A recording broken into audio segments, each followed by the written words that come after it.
Assalamualaikum warahmatullahi wabarakatuh. Hello my students. Halo anak-anak. Good morning, selamat pagi. Hari ini kita belajar melalui YouTube ya. Kemarin kan kita sudah tatap muka.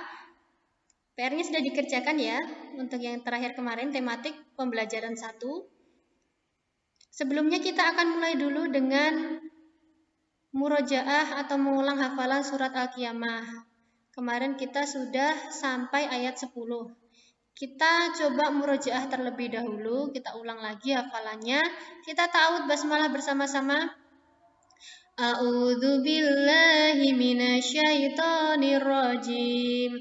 Bismillahirrahmanirrahim. La uqsimu biyaumil qiyamah wa la uqsimu bin nafsil lawwamah. Ayahsabul insanu allan najma'a 'idhamah bala qadirina 'ala an nusawwiya bananah bal yuridul insanu liyafjura amamah yas'alu ayyana yaumul qiyamah fa idza bariqal basar wa khasafal qamar wa jumi'asy syamsu wal qamar yaqulul insanu yawma idzin ainal mafar. Nanti diulang sendiri ya hafalannya di rumah ya. Sekarang kita lanjut untuk materi PAI. Silahkan siapkan buku tulis kalian. Kita akan mencatat materi baru. Kemarin Bu Guru sudah menjelaskan tentang wajibnya mangkul. Sekarang hari ini kita akan mencatat terlebih dahulu kewajiban sholat berjamaah bagi yang mendengarkan azan. Silakan kalian tulis, kalian beri tanggal hari ini, tanggal berapa. Harinya jangan lupa hari tanggalnya. Kalian tulis, kalian screenshot dulu, nanti kita skip. Kalian skip video catatan ini, nanti kita tulis di akhir video setelah videonya selesai. Oke, sudah ya. Sekarang kita akan masuk ke pembelajaran tematik. Kita akan masuk pembelajaran tematik yang pembelajaran 2. Pembelajaran 2 halaman 10. Silahkan kalian buka pembelajaran 2 halaman 10.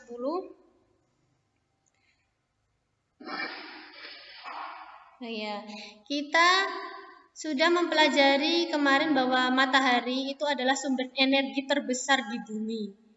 Kalian sudah mempelajari manfaat energi panas matahari. Salah satu manfaat energi panas adalah untuk membantu pertumbuhan tanaman. Kemarin ada proses fotosintesis juga, sudah dijelaskan oleh Bu Uma. Sekarang kita akan coba menyanyikan lagu Menanam Jagung. Kita itu ada ciptaannya Ibu Sud ya, Menanam Jagung. Nanti silakan kalian coba nyanyikan, kemudian kalian rekam, boleh lewat voice note, boleh lewat video. Lagu Menanam Jagung akan Ibu Guru kasih contoh. Ayo kawan, kita bersama menanam jagung di kebun kita. Ambil cangkulmu, ambil pangkurmu, kita bekerja tak jemu-jemu. Cangkul, cangkul, cangkul yang dalam, tanahnya longgar, jagungku tanam. Terus masuk ke yang birama kedua. Beri pupuk supaya subur, tanamkan benih dengan teratur. Jagungnya besar, lebat buahnya, tentu berguna bagi semua. Cangkul, cangkul, aku gembira menanam jagung di kebun kita. Seperti itu ya. Bisa ya, silahkan nanti videonya bisa dikirimkan kepada Bu Uma. Sekarang kita akan mencoba identifikasi tinggi rendah nada dari notasi angka lagu di atas. Ya, coba. Tahukah kamu tinggi rendah nada? Semakin ke kanan, nada akan semakin tinggi. Coba lihat tuh satu. Yang ini satu, ada titiknya di bawah. Ini berarti nadanya rendah. Kemudian masuk ke yang tidak ada titiknya, itu semakin tinggi. Dan yang ada titiknya di atas itu semakin tinggi. Semakin ke kanan, itu nadanya akan semakin tinggi, gitu ya. Ini karena coba kalian lihat di buku kalian itu ada yang rendah, ada yang semakin tinggi, ada yang tinggi ya itu ya. Untuk sementara kita skip dulu. Untuk sementara tugas untuk SBDP yang pembelajaran 2 ini silahkan nyanyikan dulu sementara lagu Menanam Jagung. Nanti silahkan rekamannya bisa dikirimkan Bu Uma, bisa lewat video atau voice note, gitu ya. Sekarang kita masuk ke halaman 11, energi air. Air merupakan salah satu sumber energi. Tubuh kita membutuhkan air untuk beraktivitas. Tidak hanya manusia, tumbuhan, dan hewan. Tidak hanya manusia, tumbuhan, dan hewan juga membutuhkan air. Selain diminum, air juga kita gunakan untuk memasak, mencuci, mandi, dan lain-lain. Jadi, air juga merupakan sumber energi. Air juga bisa dimanfaatkan sebagai sumber energi listrik. Salah satunya menggunakan kincir air. Pernah lihat kincir air? Sekarang coba amati di sekitarmu. Tulislah sebanyak-banyaknya manfaat air bagi kamu. Manfaat air bagi kamu apa toh? Coba contohnya, air buat apa? Yuk coba disebutkan. Buat minum misalkan. Atau buat apa lagi? Mencuci baju boleh. Ada apa lagi? Silahkan ditulis. Silahkan ditulis ya. Silahkan ditulis sendiri-sendiri untuk manfaat air. Coba. Sekarang air sangat penting bagi kita. Yuk sekarang kita lanjut halaman 12. Air sangat penting bagi kita. Setiap orang berhak mendapatkan air bersih. Perhatikan gambar berikut. Coba kalian perhatikan gambarnya. Itu yang sebelah kiri. Yang sebelah kiri ini adalah anak yang sedang minum air. Yang sebelah kanan ada anak yang sedang mandi. Sekarang diskusikan dengan temanmu atau kamu jawab sendiri ya karena kalian belajar di rumah. Nomor 1, mengapa anak tersebut minum? Kenapa anak tersebut minum? Karena haus, otomatis ya. Minum karena haus. Maka anak tersebut mandi? Ya, silahkan dijawab. Apakah mandi dan minum adalah kebutuhan? Apa yang terjadi jika ia tidak mempunyai air bersih? Apakah kita semua harus mendapatkan air bersih? Apa yang dimaksud dengan hak? Carilah contoh hak-hak kita dalam kehidupan masyarakat beserta alasannya.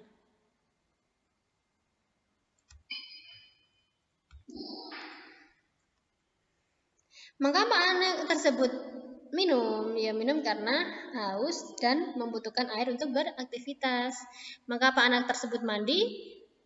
Karena membutuhkan air untuk membersihkan diri dari kotoran. Dan mandi itu bisa untuk menjaga kesehatan tubuh. Nomor 3, apakah mandi dan minum adalah kebutuhan? Ya, mandi dan minum adalah kebutuhan. Apa yang terjadi jika ia tidak mempunyai air bersih? Ya, tidak bisa minum dan tidak bisa mandi. Apakah kita semua harus mendapatkan air bersih? Ya, kita harus menggunakan air bersih supaya kita tidak terserang penyakit. Apa yang dimaksud dengan hak? Hak adalah sesuatu yang mutlak menjadi milik kita dan penggunaannya tergantung kepada kita sendiri. Carilah contoh hak kita dalam kehidupan masyarakat beserta alasannya. Misalkan hak atas persamaan. Kita sama di mata negara hukum. Hak untuk memiliki kewarganegaraan, hak atas perlindungan, hak atas makanan, hak atas pendidikan, hak atas kesehatan, hak bermain, itu semua merupakan hak yang kita miliki dalam kehidupan masyarakat.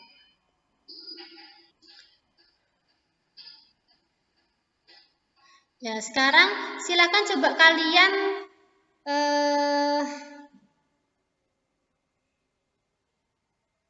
perhatikan yang gambar yang halaman 13 itu ya.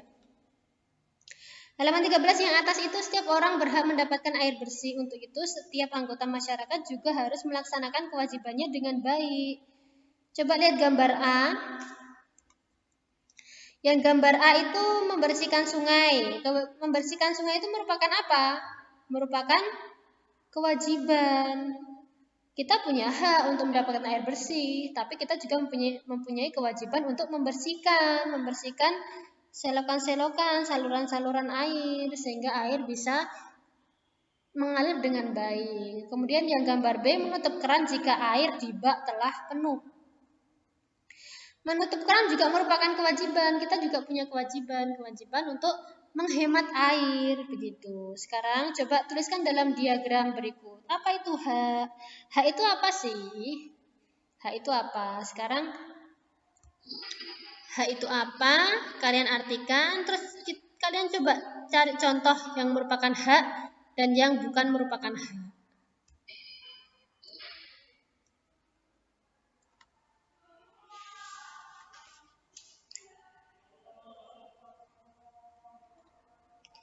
Terus, oh ini yang gambarnya tadi ya, penjelasannya Bu Uma tentang membersihkan selokan dan menutup keran air. Sekarang kalian lihat apa dampak yang dilakukan dari gambar A. Itu ketika kalian membersihkan selokan, memberikan saluran air, membersihkan saluran air, dampaknya apa? Apa yang terjadi jika kita tidak melakukan gambar seperti A? Terus kalau selokannya kotor, selokannya tersumbat, itu akibatnya apa? Dampaknya apa yang terjadi? Nomor 3, 4, 5, 6, 7, dan 7 itu silakan dikerjakan juga.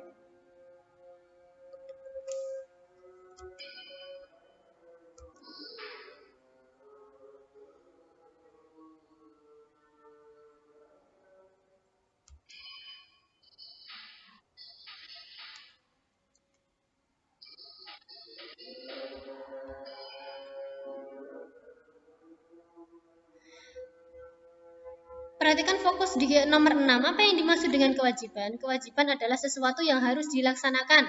Dan apabila tidak dilaksanakan akan mendapatkan sanksi. Jadi kewajiban dan hak itu berbeda ya. Hak itu adalah sesuatu yang kita dapat. Sedangkan kewajiban itu adalah sesuatu yang harus dilaksanakan. Gitu. Kalau kalian tidak mau membersihkan selokan misalkan, nanti akan ada sanksi. Misalkan sanksi masyarakat. Kalian tidak mau ikut bergotong royong membersihkan selokan. Ya, nanti pasti ada sanksinya. Itu ya.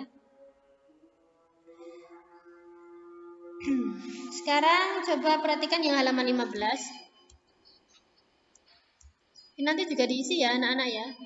Apa itu kewajiban? Tadi kewajiban apa? Yang contoh. Ini maksudnya contoh kewajiban ya, bukan contoh hak ya. Yang ini. Ini contoh kewajiban, bukan contoh hak. Sekarang perhatikan gambar berikut. Gambar nomor 1 itu menggunakan air sampai meluap-luap. Itu nomor 2 itu membersihkan, mencuci piring dengan air yang mengalir dengan cukup. Coba pertanyaannya nomor 1. Apakah dia sudah mendapatkan haknya dengan baik? Sudah belum? Tentunya sudah. Dia sudah mendapatkan haknya, bahkan berlebihan. Kalau yang gambar nomor 2 itu sudah mendapatkan haknya, mendapatkan hak untuk mendapat air bersih. Apakah dia sudah melaksanakan kewajibannya? Sudah belum? Yang gambar 1. Dia belum, karena dia tidak melaksanakan kewajiban menjaga sumber daya air. Dia boros, ya kan? Terus sedangkan gambar nomor 2, dia sudah melaksanakan kewajiban untuk menghemat air. Jadi dia menggunakan air secukupnya. Dia menghemat. Apa yang sebaiknya dilakukan di gambar nomor 1? Sebaiknya dia mematikan keran dan menghemat air bersih. Sedangkan yang nomor 2 mempertahankan kebiasaannya berhemat. Itu ya.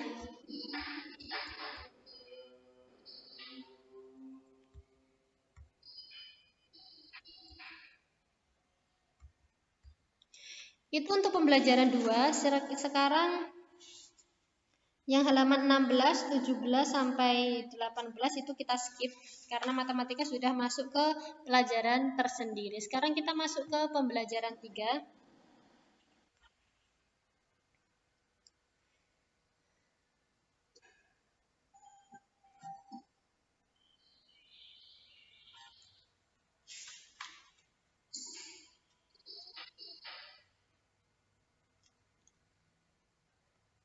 Saat berada di lapangan, rambutku sering bergerak. Sumber energi apa yang membuat rambutku bergerak? Apa kira-kira?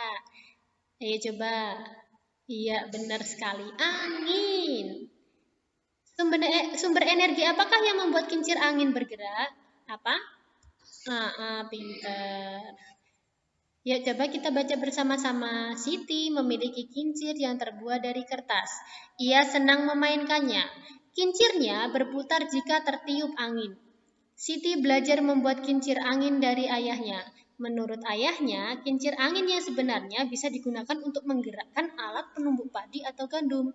Selain itu, juga bisa digunakan untuk menggerakkan alat untuk memompa air. Maukah kamu memiliki kincir seperti punya Siti? Ayo kita membuat kincir sederhana dari bahan kertas atau plastik. Sekarang, ini untuk membuat kegiatan membuat kincir angin dari kertas dan plastik ini, kita akan lakukan, kita skip dulu aja ya.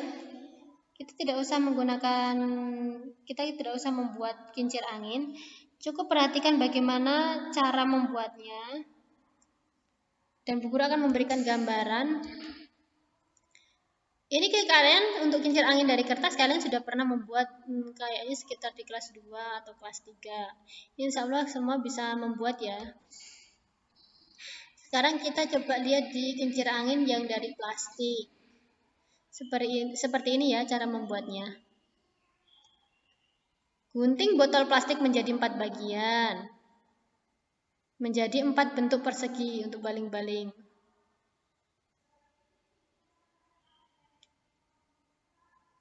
Ya, bisa dibaca sendiri ya untuk kincir angin dari plastik.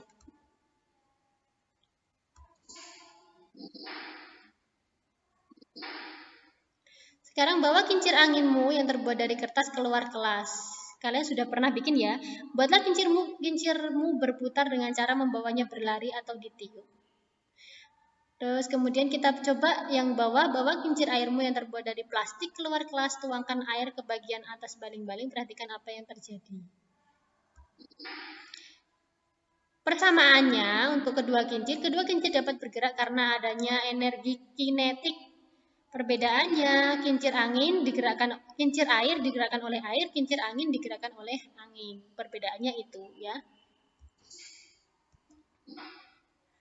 Amati proses kerja kincir. Tulis hasil pengamatanmu pada tabel berikut. Kincir angin hanya dapat berputar saat angin bertiup. Baling-baling pada kincir yang berputar menggerakkan benda yang diletakkan di pusat baling-baling. Sedangkan untuk kincir air, putaran kincir plastik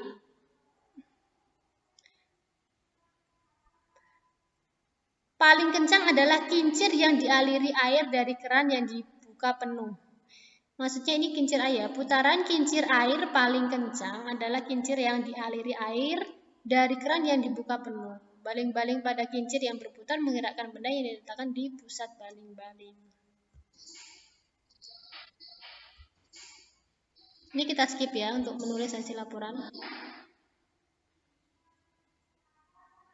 Berdasarkan hasil percobaanmu, diskusikan pertanyaan berikut. Apa sumber energi kincir angin? Sumbernya apa? Pinter, angin. Bagaimana kincir angin bisa berputar?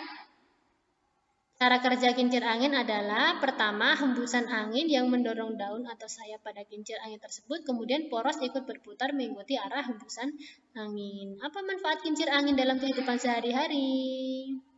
Ya, kincir angin itu bisa digunakan untuk pembangkit listrik, kemanfaatan energi ramah lingkungan, membantu penyaluran air dan irigasi, sebagai hiasan bisa atau ornamen, atau sebagai penggerak alat penumbuk padi atau jagung.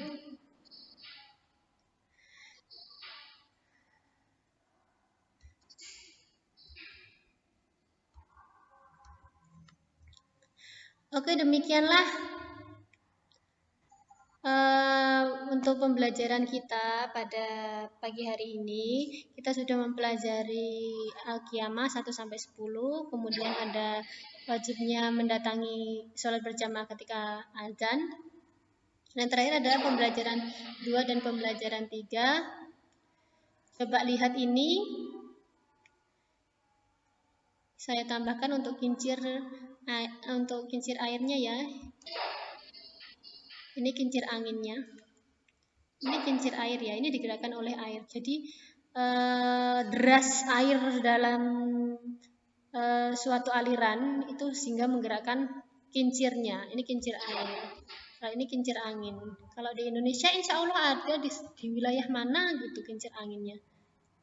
Oh ini Desa Nambakor yang terletak di Pulau Madura.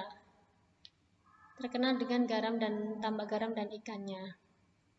Di lahan tambak garam kita bisa melihat kincir-kincir angin yang dibuat untuk mengatur jalannya air masuk ke dalam tambak.